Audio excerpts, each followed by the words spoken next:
want to actually understand your journey. And I want to understand how you got interested in the movement space. But maybe let's take the step back and ask, what were you doing before you got into this barefoot world? Before I got here, I was doing some freelance work, and I had worked at the ad agency for a while. I just felt like I needed to change things up. I wanted to put my energy more towards health and movement. In a previous life, I had been a personal trainer as well, so I had a little bit of a background, but now I wanted to combine those skills that I had in terms of digital marketing with something that was like a little bit more impactful in terms of people's health. So I was looking around for different businesses, and I just happened to come into this store, and I wanted a pair of sandals that I'd heard about. So this store was located here? Yeah. So I came to this physical store looking for a pair of sandals, just knowing that this was like the only place in Canada at the time that sold these sandals. I was like, they're in like a pretty unique position. Let me see if the owner is interested in kind of boosting their digital marketing a little bit. So I approached her about that. And from there, we kind of started partnering up, and I started helping her a little bit with digital marketing. And then it got to the point where I was just helping out more and more at the store. That's how I came to Cooley's Market. You came in for the sandals. So presumably at this point, you were already into foot health, or at least aware about it and trying to do something about it. Do you remember what that point was where you realized, okay, we need to place more emphasis on the feet? I think it was pretty gradual. I was running some obstacle course races at the time and just kind of selecting my footwear for those races. I was like, I like certain shoes that give my feet a little bit more space. I think even just like sometimes working from home, I was just like, this feels so nice to just be in my bare feet. I think it was quite gradual, but probably as I was running some of those races, I started being like, maybe I should pay attention to my feet a little bit more. And so that came from mostly like a performance perspective. As opposed to maybe like a pain perspective. Although a bit of both. There were sometimes after like a long run, I'd be like, like my knee's bothering me here. My ankle doesn't feel quite right here. I don't think at that time I made the link to my feet yet. I think I was just starting to think about that a little bit differently. And so then you come into the store and you begin to help the owner at the time to market the store online. How would you say that your understanding of foot health and footwear evolved as you got more and more into the space? It really grew from there. I think as customers came in for the different type of like barefoot shoes or minimal footwear, I started learning just in terms of answering their questions. We started stocking more of Katie Bowman's books. We already had the whole body barefoot, which I liked to kind of browse through and read through. It was more like almost like a self-education journey that I took. You've also gotten into doing some workshops. What do those workshops center around? Is there a specific theme or topic? It depends. Like sometimes it's more foot and gait related. I really like to study and like look at kind of gait biomechanics. Other times it can be just more kind of almost like a whole body movement experience. Because like the more I've looked at it, it's like, like it's nice to focus in and like zoom in on the feet. But then I think the human body is so connected that it's still worth it to always just zoom back out a little bit and look at how the whole system's moving, because our body doesn't really work in isolation. Sometimes we can zoom in and try to fix a certain part or like pay special attention to a certain part, but then really it's kind of moving and functioning together with everything else. And on the topic of gait, or let's even say foot health, I remember that when I broke my hip and went through my rehab process, a lot of my rehab was actually focused very much around the hip. There wasn't really much of a talk around the feet and the lower legs and how that relates. Obviously, like you've said, it's all connected. What is that relationship between foot health and the way that your foot moves, the biomechanics of your feet and the rest of your body, and how does that actually relate to the way people move in their physical activity or their daily living? I'd say it's super important. Feet are like the foundation of the body. Anytime we're up and moving around, like our feet are kind of our connection to the ground. You think of like the architecture of the body. body. It's really where it all starts. For example, if the feet are more mobilized, then there's nice positive chain effects that happen through the knees and through the hips and through the spine. And if the feet just don't move as well, and if they're less mobilized, then sometimes those can have negative chain effects. One being like low back pain is quite common, that people don't often connect to what's happening with their feet. But sometimes just mobilizing the ankle and getting the foot joint to move a little bit better, it can be helpful. Let's talk about that back pain piece. People don't necessarily connect the feet as something to look at to solve back pain. It's so far out. How do you think mobility in your feet and strength in your feet might actually translate to like back pain? The human body can be like so complex. Like there's so many different ways that can happen. But for example, one way is like if I'm on shoes that have really high heels and my body's tipping forwards a lot, then my pelvis is shifted forwards, and kind of to counteract that, maybe my torso shifts back. And if that's happening, like if my low back is kind of taking a little bit more compression, then over time, like that can add up. If that's how I move around, if that's how I'm sitting or standing, then there's just that little bit of an arch that's in the back that's a bit more of like a wear and tear than if my feet were flat on the ground and I was like a little bit more centered and my pelvis was shifted back a little bit more. It sounds like it's the lack of mobility and strength at the feet create a bit of an imbalance. And then that causes you to compensate in different ways that create additional issues. Right.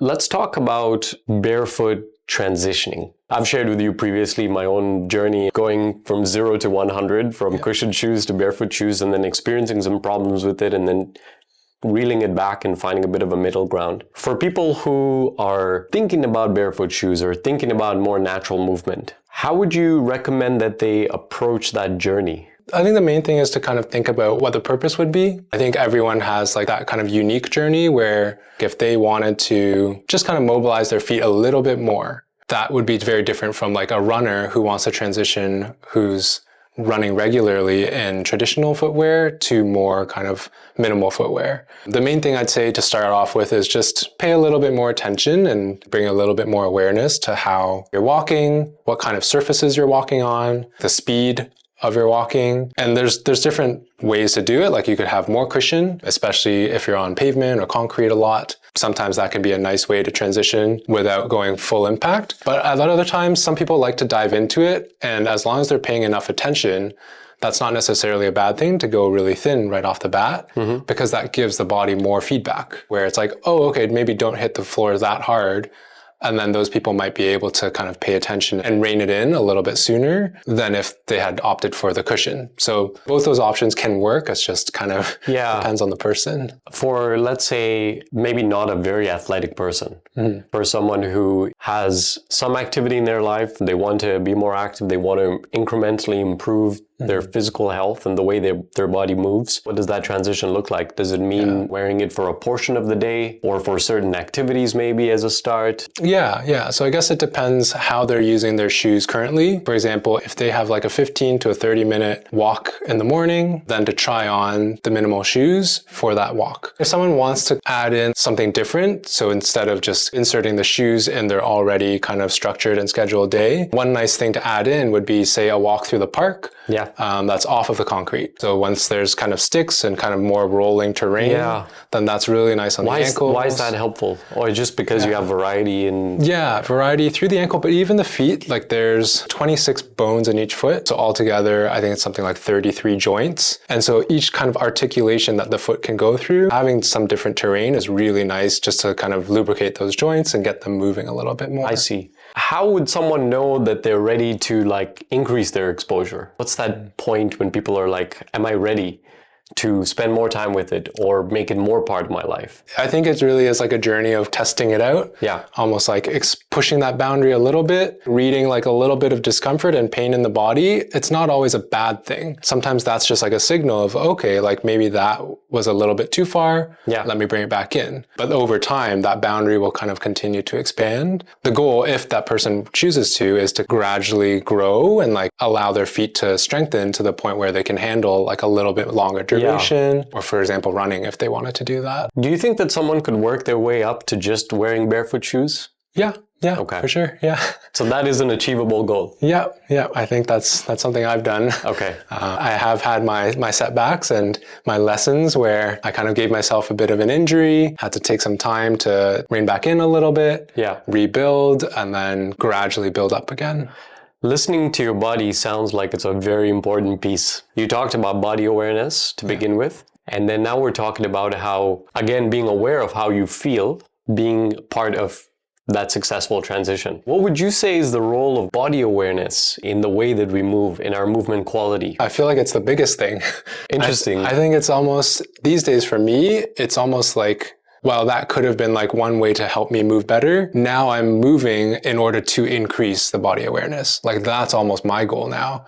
Just like more connection between like the brain and the body and connecting that a little bit more. How does that translate to the way I experience life? I guess like the most straightforward way is like if I'm just a little bit, tiny bit more aware, if I'm feeling like a little bit off on my right knee, let me take it a little bit easier in terms of, I don't want to like all of a sudden sprint for the bus. Yeah. Right? Like I know that something's going on there, so I can choose my risk taking and be a little bit more conscious of that. Say like, for example, playing soccer, I need to pay a little bit more attention to that before the game, make sure I do a nice stretch, do a nice dynamic warm up, really kind of focus on that area, particularly if I have that awareness that that's what I need to pay attention to today. Interesting. And that's all kind of on the conscious level. Yeah. I think there's a lot of unconscious stuff that could go on where if I've done kind of like the pre-work of bringing more awareness to my body, if I'm in the middle of doing something, for example, playing soccer and making a certain move or a certain run, maybe unconsciously my body's relying on that leg just a little bit differently, making slight tweaks and how it's being used that could help performance that way.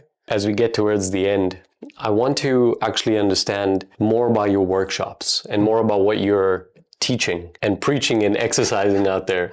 Yeah. So what kinds of workshops do you do? What are they centered around? Do you have any upcoming ones?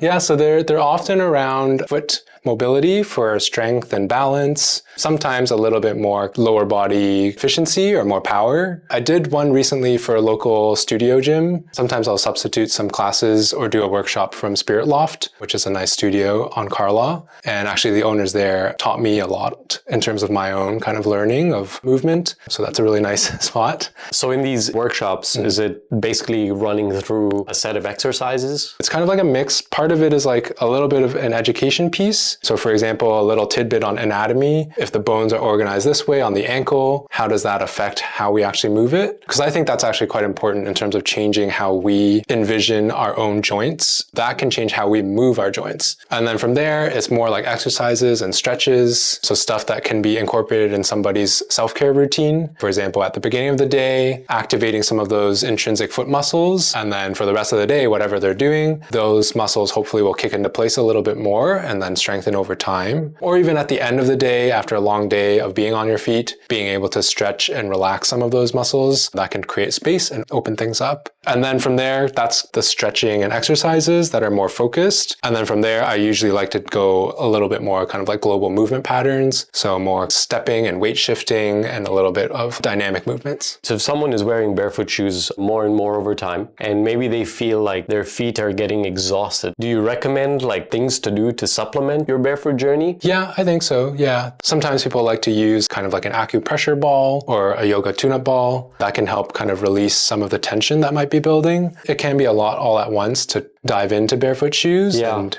reactivate these muscles. Some stretches, some self-massage, or even like going to therapists for guidance in terms of like massage therapy or physio. It's not just that if you wear barefoot shoes, your problems are all solved and you're good. It's exactly. There's a holistic approach here. And the care that you have for your feet beyond the time that you spend in those shoes. That's so important. That's a big thing that we try to impart with our customers who come here. The shoes aren't the solution to your problems. We don't want that kind of viewpoint. The shoes can be one step, one potential way to kind of change things up, but it's really up to you to do some research and like learn your body a little bit better to see if like today is the shoe the right thing for me in this moment, or do I need something else in this moment? Do I need to stretch things out a little bit more? Yeah, it's interesting. It's actually especially tying into the way that we are recommending Movemate.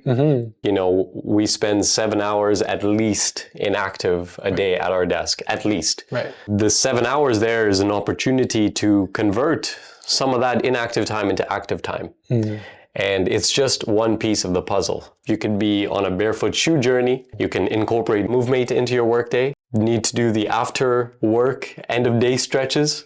And of course, you need to go to the gym and do your strengthening. So it's just a holistic thing.